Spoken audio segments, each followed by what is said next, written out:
உங்களுக்கெல்லாம் தெரியும், நம்ம வந்து கடந்த திங்கட்கிழமை 6ஆம் தேதி வந்து கோவை குற்றவியல் நடுவர் நீதிமன்றம் 4ல் சவுக் சங்கர் அவர்கள் வந்து சிறையில் தாக்கப்பட்டதாக சொல்லியும் அவருக்கு வந்து மருத்துவ உதவி மருத்துவ சிகிச்சை கிடைக்கணும்னு சொல்லியும் ஒரு மனு போட்டிருந்தோம். அந்த மனு மீது நேற்று உத்தரவு போட்டிருந்தாங்க. அந்த உத்தரவின்படி இன்றைக்கி சவுக் சங்கர் அவர்கள் காலையில் ஒரு 10:30லேருந்து 11 மணிக்குள்ளே கவர்மெண்ட் ஹாஸ்பிட்டல் கோயம்புத்தூரில் JM4 நடுவர் நீதிமன்றத்தினுடைய உத்தரவின் அடிப்படையில் கோயம்புத்தூர் மருத்துவக் கல்லூரி மருத்துவமனையில் இன்றைக்கி அவருக்கு ட்ரீட்மெண்ட்டுக்காக கூட்டிகிட்டு போயிருந்தாங்க. உங்களுக்கு எல்லாம் தெரியும், நீங்கள் பார்த்துருப்பீங்க. அங்கே போய் அவருடைய என்ன நடந்துச்சுங்கிறத விசாரிச்சுட்டு அவருக்கு நடந்த எப்படி அடிபட்டுச்சு, எப்படி கையில் வீக்கம் வந்துச்சுங்கிறதெல்லாம் சொல்லி ரெக்கார்டு பண்ணதுக்கப்புறம் எக்ஸ்ரே எடுத்திருக்காங்க. நாம் முதல்ல சந்தேகப்பட்ட மாதிரியும் முதல்ல அவர் சொன்னதை வந்து உங்கள்கிட்ட சொல்லியிருக்கோம். அடித்ததில் வந்து எனக்கு வந்து ஃப்ராக்சர் ஆகிருக்குன்னு சொல்லியிருந்தார். அதுபடி பார்த்தீங்கன்னா வலது கையில் இந்த கட்டை விரலில் ஒரு ஃப்ராக்சரும் மணிக்கட்டில் முன்னாடி ஒரு ஃப்ராக்சரும் ஆகிருந்திருக்கு. லைட்டாக வந்து ஏர் கிராக் மாதிரியோ இல்லை ஏர் ஃப்ராக்சர் மாதிரியோ இருக்குது. Anyway it's fracture. அதனால தான் அந்த வீக்கம், அந்த ஸ்வெல்லிங், அந்த பபுள் பிரஸ்ட்டு இதெல்லாமே ஆயிருந்திருக்கு.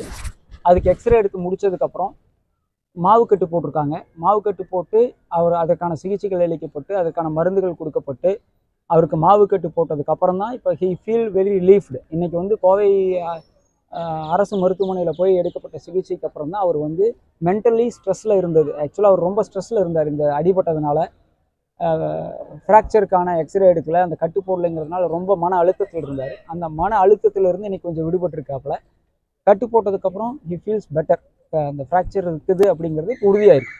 அதாவது என்னென்னா, சிறையில் அவர் தாக்கப்பட்டதாக அவர் சொல்லி எனக்கு ஃப்ராக்சர் ஆகிருக்குன்னு 3 நாளாக சொல்லி அதைப்படி அந்த டிஸ்ட்ரிக்ட் லீகல் சர்வீஸ் அத்தாரிட்டி போய் பார்த்துட்டு வந்த ரிப்போர்ட்டின் அடிப்படையில் அவர் தாக்கப்பட்டது உண்மைன்னு சொல்லி இப்போ வந்து கையில் ஃப்ராக்சர் இருக்குங்கிறத வந்து அவர் சொன்ன கூற்று வந்து உண்மைங்கிற அளவுக்கு இருக்குது இப்போ வரைக்கும். நம்பர் 1. நம்பர் 2 வந்து இன்றைக்கி கஸ்டடி பெட்டிஷன் இருந்தது. காலையிலேருந்து இன்றைக்கி வரதா இருந்தது. எங்களுக்கெல்லாம் ஒரே பெரிய ஆச்சரியம் என்னன்னு சொன்னோம்னா, மற்ற வழக்குகளில் எல்லாம் வந்து வழக்காடிகள் ஒரு பெட்டிஷன் போட்டுட்டு டைம் இழுக்கிறதுக்காக வாய்தா வாங்குவாங்க. இந்த வழக்கில் பார்த்தீங்கன்னா கஸ்டடி பெட்டிஷன் போட்டது cyber crime, city cyber crime போட்டிருந்தாங்க. கஸ்டடி போடும்போது அவங்களுக்கு ஒரு நெருடல் இருக்குன்னு நினைக்கிறேன். ஏன்னா அவர் அக்யூஸ்டு இங்கே கூட்டிகிட்டு வரணும். உங்களுக்கு எல்லாம் தெரியும், எல்லா மீடியா பர்சனுக்கும் தெரியும், 12:30 மணிக்கே மதியம் வந்து 12:30 1 மணி அளவுலேயே அவர் வந்து மறுபடியும் சிறையிலேருந்து ஹாஸ்பிட்டல்லேருந்து சிறைக்கு கூட்டிகிட்டு போயிட்டாங்க. ஒரு 4 மணி வரைக்கும் நாங்கள் வந்து கஸ்டடிக்காக வெயிட் பண்ணோம். 4 மணிக்கு வந்து அவர் சிறைக்கு போயிட்டாரா இல்லை மருத்துவத்திலேயே இருக்கிறாரான்னு எங்களுக்கு தெரியல. அதனால் இன்றைக்கி கஸ்டடியில் ஆஜர்படுத்த முடியாது, எங்களுக்கு திங்கட்கிழமை வாய்தா வேணும்னு கேட்டிருக்காங்க. அவங்க போட்ட பெட்டிஷனில் அவங்களே வாய்தா கேட்டிருக்காங்க. 2வது டைமாக வாய்தா கேட்டிருக்காங்க. கண்டிப்பாக திங்கட்கிழமையாவது ஆஜர்படுத்திடுவாங்கன்னு நம்ம நம்புகிறோம். அதே மாதிரி அரசு மருத்துவக் கல்லூரியில் திங்கட்கிழமை அந்த கட்டு மாற்றுறதுக்காகவும் அவரை வர சொல்லியிருக்காங்க.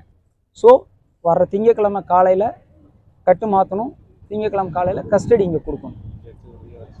இந்த அப்சர்வேஷன்ஸ் எல்லாம் ஹைகோர்ட்டில் ரெக்கார்டு பண்ணிவிட்டு இன்றைக்கி அவங்க தாயார் தாக்கல் செய்திருந்த ஆட்கொணர்வு மனுவில் இந்த டிஎல்எஸ்ஏ போயிட்டு வந்த ரிப்போர்ட்டை ரெக்கார்ட் பண்ணிவிட்டு JM4 நீதிபதி அவர்களே அதில் என்கொயரி பண்ணதுனால மருத்துவ உதவிக்காக அவர் வந்து ஜிஹெச்சுக்கு போயிருக்கிறதுனால வந்து இந்த ரிட் பெட்டிஷனை க்ளோஸ் பண்ணிக்கிறோன்னு சொல்லிட்டு ஹைகோர்ட்டில் ஒரு அப்சர்வேஷனோடு அது க்ளோஸ் ஆகிருக்கு.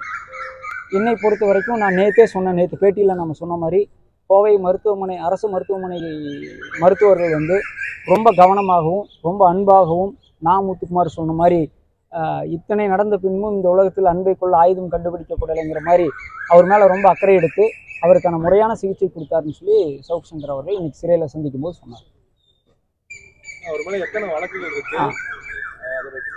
இன்னைக்கு வந்து பார்த்தீங்கன்னா மொத்தம் வந்து இதுவரைக்கும் அவருக்கு சம்மன் சர்வ் பண்ணது வந்து 5 வழக்கு மொத்தம். கோயம்புத்தூரில் 1, தேனியில் 1, இன்னைக்கு மெட்ராஸில் 2 வழக்குக்கு அவருக்கு கைது குறிப்பானை கொடுத்துருக்காங்க. திருச்சி 1, 2 சென்னை கொடுத்துருக்காங்க. அப்போ மொத்தம் இதுவரைக்கும் 5 வழக்குகளுக்கான கைது அவர் செய்யப்பட்டிருக்கார். கோவை 1, தேனி வழக்கில் 2, திருச்சியில் 1 3, சென்னையில் 2 சைபர் கிரைம் மொத்தம் 2, மொத்தம் 5 வழக்கில் அவருக்கு இதுவரைக்கும் கைது செய்யப்பட்டிருக்கார். அவ்வளோதானே? இல்லை சார், தேனி மட்டும்தான் கஞ்சா வழக்கு, மற்றதெல்லாம் சைபர் கிரைம், ஐடி ஆக்டு இந்த மாதிரி தான். ஆமாம். அது 5 வழக்கில் 1 வழக்கு கஞ்சா வழக்கு, அது தேனி சம்மந்தப்பட்டது. மற்ற 4 வழக்கும் கோவைக்கு போட்டிருக்கிற வழக்குகளுக்கு முன்ன பின்ன தான் இருக்குது. அதில் ஒரு செக்ஷன்ஸ் முன்ன பின்ன போட்டிருக்காங்க. அதெல்லாம் அந்தந்த மாவட்டத்தில் அந்தந்த வழக்கறிஞர்கள் பார்ப்பாங்க. இதை நம்ம கோயம்புத்தூரில் மட்டும் பார்த்துருக்கோம். நம்ம போராட்டம் உங்களுக்கு நல்லா தெரியும். அடிபட்டுச்சு, அதுக்கான சிகிச்சை வேணுங்கிறத போராடி இன்னைக்கு பெற்றிருக்கோம். கோவை குற்றவியல் நடுவர் நீதிமன்றம் 4 போட்ட உத்தரவுனால மறுபடியும் அவருக்கான இன்ஃபெக்ஷன் ஜாஸ்தி ஆகாமல் அந்த ஃப்ராக்சருக்கு இன்னைக்கு கட்டு போடப்பட்டிருக்கு. அதனால அது அவருடைய கூற்றுப்படி அவருடைய வாக்குமூலத்தின்படி அடிக்கப்பட்டிருக்காரு. அதனால தான் ஃப்ராக்சர் ஆகிருக்குங்கிறது இன்னைக்கு உறுதி செய்யப்பட்டிருக்கு. ஏன்னா அவரை ரிமாண்ட் செய்யும் போது ஜெயமோனில் கடந்த சனிக்கிழமை 4ஆம் தேதி ரிமாண்ட் செய்யும் போது இடது கையில் இருக்கிற காயங்கள் குறித்து தான் குறிப்பிட்டிருக்காங்க. வலது கையில் எந்த காயம் இல்லைங்கிறது தெளிவாக இருக்குது. சிறைத்துறை மறுபடியும் தவறான ஒரு தகவல் சொல்லியிருக்காங்க. இடது கையில் தான் காயங்கள் இருக்கிறதா சொல்லி ரிமாண்ட் ரிப்போர்ட்டில் தெளிவாக இருக்குது. இப்போ ஃப்ராக்சர் ஆகிருக்கிறது வலது கையில். அது அடித்ததுனால தான் ஃப்ராக்சர் ஆகிருக்குன்னு சொல்லியிருக்காரு. இப்போது அவங்க தாயார் இதுக்கான மேல் நடவடிக்கை எடுக்கிறதுக்கான இப்போ நம்ம போராடினது சிகிச்சைக்காக முதல்ல போராடலாம், அப்புறம் இந்த பாதிப்புக்குள்ளான நபர்கள் மீதான நடவடிக்கை குறித்து பின்னாடி பார்க்கலான்னு சொல்லியிருந்தோம். கண்டிப்பாக இந்த ஃப்ராக்சருக்கு காரணமானவங்க மேலே நடவடிக்கை எடுக்கிறதுக்கான ஸ்டெப்ஸ் அடுத்தது எடுக்கும். அதுதான் சார் எல்லாமே நம்ம மீடியாவில் சொல்லிட்டோம்னா அவங்க அங்கே எல்லாம் ரெடி ஆயிடுவாங்க. எல்லாம் என்னென்ன நடவடிக்கை எடுக்க போகிறோம், யார் மேலே குற்றம் சாட்ட போகிறோம், என்னென்ன சட்டத்தின் அடிப்படையில் போக போகிறோம்னு சொல்லிட்டா அவங்களுக்கு ப்ரிப்பரேஷன் பண்ணுறதுக்கு கொஞ்சம் ஈஸியாக இருக்கும். அதனால் நம்ம அதை வேண்டாம் பண்ணினதுக்கப்புறம் கண்டிப்பாக மீடியா மக்களுக்கு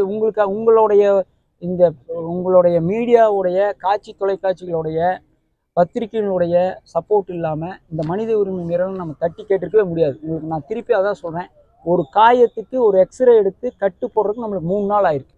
ஜனநாயகத்தில் உங்களுடைய துணை இல்லாமல் சவுக் சங்கர்ங்கிறதெல்லாம் தாண்டி ஒரு சிறை கைதிக்கு அடிபட்டதுக்கு சிறையிலேயே அது பண்ணியிருக்கலாம். இந்த வசதி வாய்ப்புகள் சிறையிலேயே இருக்குது. இது இவ்வளோ கஷ்டப்பட்டுருக்க வேண்டியதே இல்லை. அழகாக ஜெயிலில் இருக்கக்கூடிய போலீஸ் ஹாஸ்பிட்டல்லையே இன்னைக்கு ஜிஹெச்சில் இருக்கக்கூடிய வசதிகள் இருந்திருக்கு. கண்டிப்பாக எதையாவது ஒரு காரணம் சொல்லி இந்த சிகிச்சையை முதல்ல அவங்களால கொடுத்துருக்க முடியும். என்ன ஒரு எக்ஸ்ரே எடுக்கிறதுக்கும் ஒரு 2 ஃப்ராக்சரை கண்டுபிடிக்கிறதுக்கும் என்ன ஃப்ராக்சரோட தன்மை என்னன்னு நம்மளுக்கு இப்போ வரைக்கும் தெரில. ஃப்ராக்சர் இருக்குது, 2 ஃப்ராக்சர் கையில் மணிக்கட்டில் ஒன்றும் கட்டவரில் ஒன்று இருக்குங்கிறது உறுதிப்படுத்தப்பட்டிருக்கு. அதோடைய தன்மை என்னங்கிறதுக்கான மெடிக்கல் ரிப்போர்ட்ஸ் நம்மளுக்கு தரமாட்டாங்க. அது திருப்பியும் சிறை நிர்வாகத்துக்கு தான் போயிருக்கு. அந்த ரெக்கார்ட்ஸ் நாங்கள் கேட்டு நாளைக்கு மனு போட்டு தான் வாங்கணும். அதெல்லாம் மனுகள்லாம் ஒன்று மனு போட்டு வாங்குறதுனால ரொம்ப டைம் எடுக்குது. டெஃபினட்டாக பேப்பர்ஸ் கிடைக்கும். இவ்வளவு போராடி இருக்க வேண்டியதில்லை. இந்த கையில் ஒரு மாவு கட்டு போடுறதுக்கும் ஒரு அடிபட்ட ஃப்ராக்சருக்கும் இவ்வளவு போராடி இருக்க வேண்டியதில்லை. இந்த மருத்துவ உதவி கிடைத்ததுக்கு முழு காரணம் பத்திரிகை நண்பர்கள் தான். 2 கட்டவரில் வலது கட்டவரில் 1, மணிக்கட்டில் ஃப்ரண்ட்டில். அவர் மேலே போடப்பட்ட கஞ்சா வழக்கில் கஞ்சா கார்ல இருந்து எடுக்கப்பட்டதாக சொல்லியிருக்கு. அது சம்மந்தமாக உங்ககிட்ட அவர் ஏதாவது தகவல் இல்லைங்க. அவர் தெளிவாக என்ன சொல்கிறாருன்னா, அவரை இரவு அதிகாலை 1:30 மணிக்கு அவரை கைது பண்ணிட்டாங்க. கஞ்சா கைப்பற்றப்பட்டதை சொல்கிறதெல்லாம் 8 மணி விடிய காத்தால் 8 மணிக்கு மேலே அவர் கைது செய்யப்பட்டு 7 மணி நேரம் கழித்து தான் அந்த கஞ்சா அந்த கார்லேருந்து எடுத்ததாக சொல்கிறாங்க. அதை நம்ம இப்போ டீட்டெயில்டாக போனோம்னா கேஸ் நடத்துகிற மாதிரி ஆயிரும்.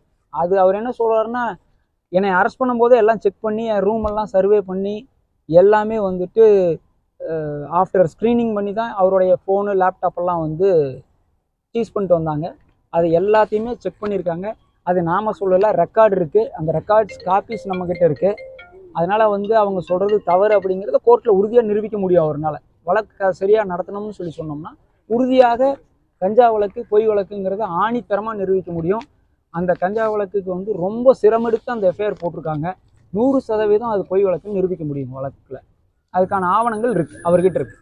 ஓகே. அப்போது இப்போ இந்த மருத்துவ குழு போய் ஆய்வு செஞ்சுட்டு வந்தாங்க இல்லையா, அவங்க ஆய்வு செஞ்சு இதில் நீதிமன்றத்தில் எந்த மாதிரியான அறிக்கை தாக்கல் செஞ்சுருக்காங்க? கரெக்ட். அதை நம்ம ரெக்கார்ட்ஸ் படித்து கோர்ட்டில் படிக்கிற கொடுத்தாங்க. நம்ம நேற்று சொல்லியிருக்கோம். அந்த குழு போய் சண்முகவேல் தலைமையில், அதாவது டிஸ்ட்ரிக்ட் லீகல் சர்வீஸ் அத்தாரிட்டியோடைய chief defence counsel mister Shanmugavel தலைமையில் போன குழு கிட்ட சவுக் சங்கர் அவர்கள் நான் சிறையிலே தாக்கப்பட்டதாக ஒரு வாக்குமூலம் கொடுத்துருக்கார். அப்படி அந்த வாக்குமூலம் அவர் கொடுத்துருக்கிறாருங்கிறது அந்த ரிப்போர்ட்டில் கொடுத்துருக்கு. 2வது அந்த ரிப்போர்ட்டில் அவர் பார்த்ததில் கையில் வீக்கம் இருக்குது, காயங்கள் இருக்குது, கொப்பளம் இருக்குதுன்னு அவர் அந்த ரிப்போர்ட்டில் சொல்லியிருக்காரு. இது குறித்து ஜெயில் டாக்டர்கிட்ட என்ன காரணத்துக்காக இந்த வீக்கம் வந்திருக்கு, எந்த காரணத்துக்காக இந்த கொப்பளம் வந்திருக்குன்னு கேட்கும்போது அவர் நேரடியாக பதில் சொல்ல மறுத்துட்டதாகவும், அதனால் ரிட்டர்னில் எழுதி கொடுங்கன்னு அவர் கேட்டு வாங்கி கோர்ட்டில் தாக்கல் செய்திருப்பதாகவும் அந்த ரிப்போர்ட்டில் இருக்குது. அந்த ரிப்போர்ட் இன்னைக்கு ஹைகோர்ட்லையும் தாக்கல் செய்யப்பட்டிருக்கு.